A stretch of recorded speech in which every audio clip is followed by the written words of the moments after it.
Does anyone know how to make a fox laugh? You see, I've been told that it's easy. All you have to do is to remember a phrase and the fox will laugh, but no one could remember the phrase. Now, there was a family of mice and they lived near a river in the long grass. So they had plenty of long grass to eat and plenty of water to drink, so it was ideal.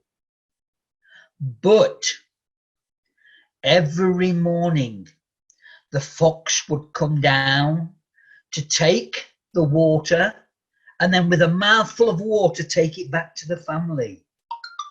And as he came down, he would chase all of the mice back into their holes. Now, he never caught many, but it was an inconvenience.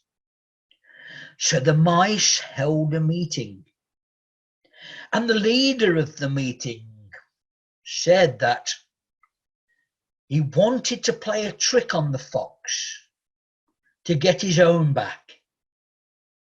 And they thought, and they thought, and they thought, and then one of the mice said, I've heard that if you say yellow behind the ears, the fox will laugh.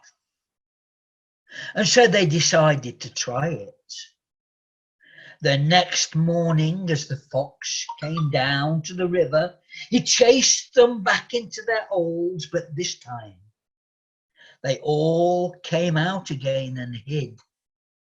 The fox went down to the river and he took a big drink of water for himself and then a drink of water for his family. And he held it in his mouth and turned, and the leader of the foxes shouted, yellow behind the ears, and the fox started to laugh and the water came all out onto the floor and he looked round, but there was no one there. So he took another drink of water and put some more water in his mouth.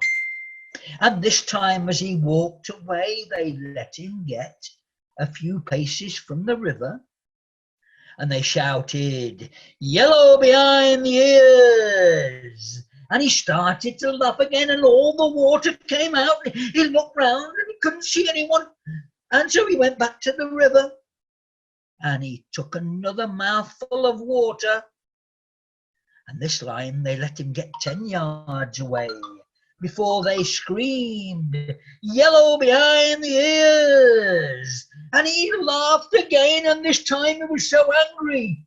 He turned round and said, who's there? Show yourselves or I will eat you all up. No one showed. He went back to the river once more. And this time he took the largest drink of water that he'd ever drank.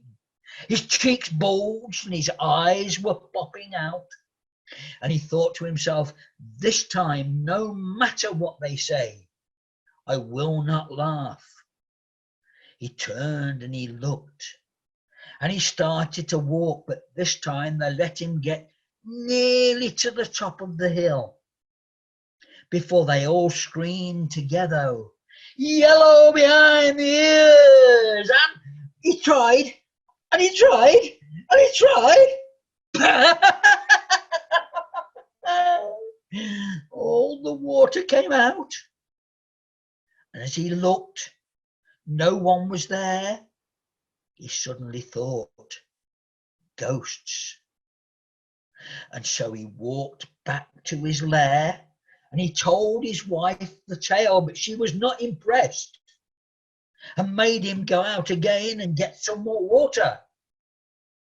But this time, instead of going to the nearest spot where he went every morning, he had to go over 5 fields to the next village.